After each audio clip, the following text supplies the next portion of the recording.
వీళ్ళు ఏమని చెప్పిర్రు? ఇలా ఆత్మీయ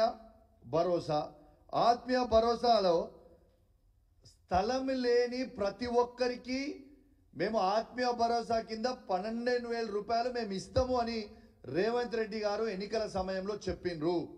మరి నా హుజురాబాద్ నియోజకవర్గంలో అధికారికంగా 9,188 మందికి వీళ్ళకి స్థలం లేదు అని మీరే చెప్పినప్పుడు మరియు వీళ్ళకి ఎందుకు మీరు ఆత్మీయ భరోసా మొత్తం ఇస్తలేరు? మరి నా హుజురాబాద్ నియోజకవర్గంలో కేవలం 4,597 మందికి మాత్రమే మీరు ఇచ్చిండ్రు. మరి తతిమ ఉన్నోళ్ళందరికీ కూడా మీరు ఎందుకు ఇయ్యలేదు? స్వయంగా స్థలం లేదు అని మీరే ప్రకటించి మరి ఆత్మీయ భరోసా వాళ్ళకి ఎందుకు ఇయ్యలేదు అనేది కూడా జవాబు చెప్పాలన్నా వద్దా మీరు? ఇది ఎంతవరకు కరెక్టు? మీరు దీనికి ఖచ్చితంగా జవాబు చెప్పాల్సిన అవసరం ఇవాళ ఈ రేవంత్ రెడ్డి గారికి, కాంగ్రెస్ ప్రభుత్వానికి ఖచ్చితంగా ఉంది. ఆత్మీయ భరోసా కూడా అందరికి ఇవ్వాలని నేను విజ్ఞప్తి చేస్తా ఉన్నాను. దీంతో పాటు కొండందవి ఎలుకను పట్టినట్టు రేవంత్ రెడ్డి గారి ప్రభుత్వం వివరిస్తూ ఉంది. ఇవాళ రైతు భరోసా ఫర్ ఎగ్జాంపుల్ చెప్తున్నా, నా హుజురాబాద్ కాన్స్టిట్యున్సీలో మేము అధికారంలో ఉన్నప్పుడు, కేసీఆర్ గారు అధికారంలో ఉన్నప్పుడు, కేసీఆర్ గారి నాయకత్వంలో మేము పంచినది ఎంత?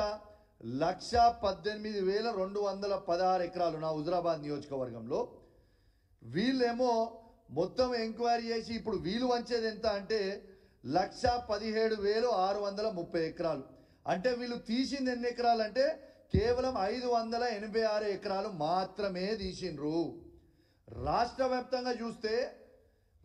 వ్యాప్తంగా మీరు చూస్తే ఇది అధికారికంగా ఇచ్చిన రిపోర్ట్. ఇది నేను ఉట్టి కూడా చెప్తలేను, గాలి మాటలు మాట్లాడతలేను. ఇది అధికారికంగా ఇచ్చిన రిపోర్టే తీసుకొని మీ అందరు కూడా చెప్తా ఉన్నాను. ఇలా రాష్ట్ర వ్యాప్తంగా కేసీఆర్ గారి నాయకత్వంలో 1,52,00,000 ఎకరాలకి మేము వేస్తే ఇవాళ 1,50,00,000 ఎకరాలకి మరి రేవంత్ రెడ్డి గారు కూడా వేస్తూ ఉన్నారు అని చెప్పి ప్రకటించారు. ఇలా సాక్షిలో నేను చూసిన. మరి 1,50,00,000 ఎకరాలకు మీరు ఇస్తే కొండందవి ఎలుకలు పట్టినట్టు తుగ్లక్ లక్క రేవంత్ రెడ్డి గారు చేసింది నిజమా కాదా? అంటే కేవలం 1.38% మాత్రమే తగ్గించే ప్రయత్నం చేసిండు. అసెంబ్లీలో ఏం అబద్ధాలు ఆడినావు?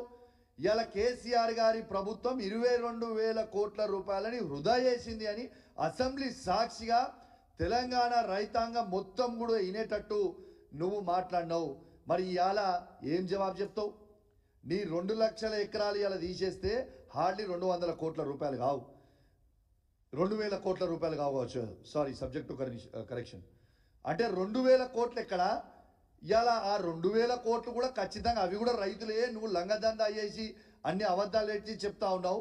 కానీ మరి నీ 22,000 కోట్లు అని చెప్పినావు. మరి 22,000 కోట్లు ఎక్కడ చేసిండు రేవంత్ రెడ్డి గారు? మీరు ఒక్కటి గుర్తుపెట్టుకోండి, కేసీఆర్ గారు మీలక్క తుగ్లక్ పనులు చేయడు. కేసీఆర్ గారు ఏ పని చేసినా పగడబందీ చేస్తారు. ఇలా కేసీఆర్ గారు ఒక్కసారి కూడా ఏ రైతుని కూడా రైతు భరోసా కోసం వచ్చి ఇలా అప్లికేషన్లు పెట్టుకొని ఒక్కసారి కూడా చెప్పలేదు. ఇలా ఆఫీసులో చుట్టూ ఏ ఒక్క నాడు కూడా కేసీఆర్ గారు ఒక్క రైతును కూడా ఆఫీసులో చుట్టూ తిప్పలేదు. హైదరాబాద్లో సెక్రటేరియట్లో కేసీఆర్ గారు బటన్ ఒత్తితే ఇలా టింగ్ టింగ్ టింగ్ టింగ్ అని కేసీఆర్ గారి నాయకత్వంలో రైతు బంధు ఆ రోజు రైతుల అకౌంట్లలో పడ్డాయి. నీలక్క రేవంత్ రెడ్డి గారు తుగ్లక్ పాలన ఏనాడు కేసీఆర్ గారు చేయలేదు. నువ్వు పెద్ద జోకర్ వైపోయినావు, ఒక తుగ్లక్ వైపోయినావు. ఖచ్చితంగా తెలంగాణ రైతాంగం మొత్తం కూడా నిన్ను చూస్తూ ఉంది, నవ్వుతా ఉన్నారు నిన్ను చూసి. అసలు నువ్వు ఏం చెప్తున్నావు, నువ్వు చెప్పేదేంది, నువ్వు చేసేదేంది అని ఇలా పబ్లికే నవ్వుతా ఉన్నారు. ఇలా స్వయంగా మీరు చూడొచ్చు, ఇలా రైతు బంధుని 15,000 రూపాయలు రైతు బంధు వేస్తామని చెప్పింది ఇదే రేవంత్ రెడ్డి గారి మేనిఫెస్టోలో పెట్టలేదా? ఇలా భూమి లేని ప్రతి రైతు కూలికి 12,000 రూపాయలు ఇస్తామని చెప్పింది నీ మేనిఫెస్టోలో పెట్టలేదా? మరి భూమి లేని యావరేజ్గా ఇదే 10,000 లెక్క తీసుకుంటే ఇంటూ 119 వేయండి. వాళ్ళందరికీ ఎందుకు వేస్తలేవు? మరి వాళ్ళకి ఎందుకు వేస్తలేవో జవాబు చెప్పాలి కదా. రేవంత్ రెడ్డి గారు మీరు బాగా అతి తెలివి అనుకుంటున్నారు, బాగా తెలివి ఉన్నది మాకు, మేము ఏం చెప్పినా నడుస్తుందని అనుకుంటున్నాం. కానీ ప్రజలు నిన్ను చూసుకొని చీచీ అని కొడుతున్నారు. నిన్ను ప్రజాపాలన అనే పరిస్థితి అంటలేరు. ఇది ప్రజలందరూ కూడా ఏమంటున్నారు అంటే నీ మీద ఉంచేసే పాలన నడుస్తుంది అని అంటున్నారు. ఇలా నీకే సిగ్గుండాలి, ఇప్పటికే ఇజ్జత్ మానం మొత్తం తీసుకున్నావు, ఇకనన్నా అబద్ధాలు చెప్పుడు బంద్ చేయి, ఇజ్జత్ పోతుందని చెప్పి ఈ సందర్భంగా తెలియజేస్తా ఉన్నాను. ఇక ఇంకొకటి పెద్ద ఇలా రియాలిటీ షో అయినట్టు ఇవాళ ఇంకొకటి చాలా పెద్దగా అయింది. ప్రెస్ మిత్రులందరూ కూడా దీన్ని ప్రత్యేకంగా కవర్ చేయాలి, మీరు కూడా గమనించాలని విజ్ఞప్తి చేస్తా ఉన్నాను. ఇవాళ రేవంత్ రెడ్డి గారి నాయకత్వంలో సునీల్ కన్గోల్ గారు మా 10 మంది ఎమ్మెల్యేలని బీఆర్ఎస్ పార్టీ నుంచి కోట్ల రూపాయలు ఇచ్చి కొనుగోలు చేయగలిగిండు. కానీ ఇదే సునీల్ కన్గోల్ గారు మాత్రం రేవంత్ రెడ్డి గారు చెప్తే తెలంగాణ కాంగ్రెస్లో ఏ పాలన బాగుందని ట్వీట్ చేపిస్తే, ఇవాళ ఏ పాలన బాగుందని ట్వీట్ చేయిస్తే దాదాపు దీంట్లో 87,000 మంది ఓట్లేసిర్రు. అంటే ఇంకెక్కువనే, 87,000 మళ్ళీ నేను లోపలికి వచ్చేటప్పుడు చూస్తే 90,000 అయింది. 87,000 మంది ఓటేస్తే 67% కేసీఆర్ గారి పాలన అద్భుతంగా ఉందని ఇవాళ స్వయంగా చెప్పింది కూడా మీ అందరు కూడా చూడొచ్చు. ఇవాళ దీంతో పాటు దీన్ని బట్టి అర్థం చేసుకోవాలి, ఇవాళ సునీల్ కన్గోల్ గారు రేవంత్ రెడ్డి గారి నాయకత్వంలో సునీల్ కన్గోల్ గారు మా 10 మంది ఎమ్మెల్యేలని కోట్లాది రూపాయలు ఇచ్చి కొనుగోలు చేసుకుంటూ, కానీ రేవంత్ రెడ్డి గారు ఆదేశాల మేరకు ఇవాళ తెలంగాణ కాంగ్రెస్ అఫీషియల్ ట్విట్టర్ అకౌంట్లో పోస్ట్ పెట్టిన సునీల్ కన్గోల్కి ఇవాళ ప్రజలు గిప్ప గుద్దుతే దిమ్మ తిరిగిపోయి కింద పడిపోయే పరిస్థితికి వచ్చింది ఇవాళ ఆన్సర్.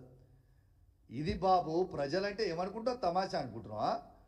నీ ఇష్టం ఉన్నట్టు అబద్ధాలు చెప్తుంటే, నీ ఇష్టం ఉన్నట్టు చేస్తుంటే ఇలా ప్రజలు ఏం చూస్తలేరు అనుకుంటున్నావా? ఎంతసేపు కేసీఆర్ గారి మీద ఏడుస్తావు నువ్వు? ఎంతసేపు కేసీఆర్ గారి మీద ఏడుస్తావు? సంవత్సరం అయింది మీరు వచ్చి, సిగ్గు అనిపిస్తలేదా నీకు? నువ్వు అధికారంకి వచ్చి ఏడాది దాకా ఇది 3వ సీజన్ నడుస్తుంది. ఈ 3వ సీజన్లో రైతు బంధు నువ్వు ఎందుకు వెయ్యలే రైతులకు ఇప్పటిదాకా ₹1 కూడా అని నేను అడుగుతా ఉన్నాను. అంటే పూర్తి అబద్ధాలు చెప్తా ఉన్నారు. తెలంగాణ ప్రజలారా మీకు దండం పెట్టి చెప్తా ఉన్నాను, రేవంత్ రెడ్డి గారు పక్కా మోసం చేస్తా ఉన్నాడు.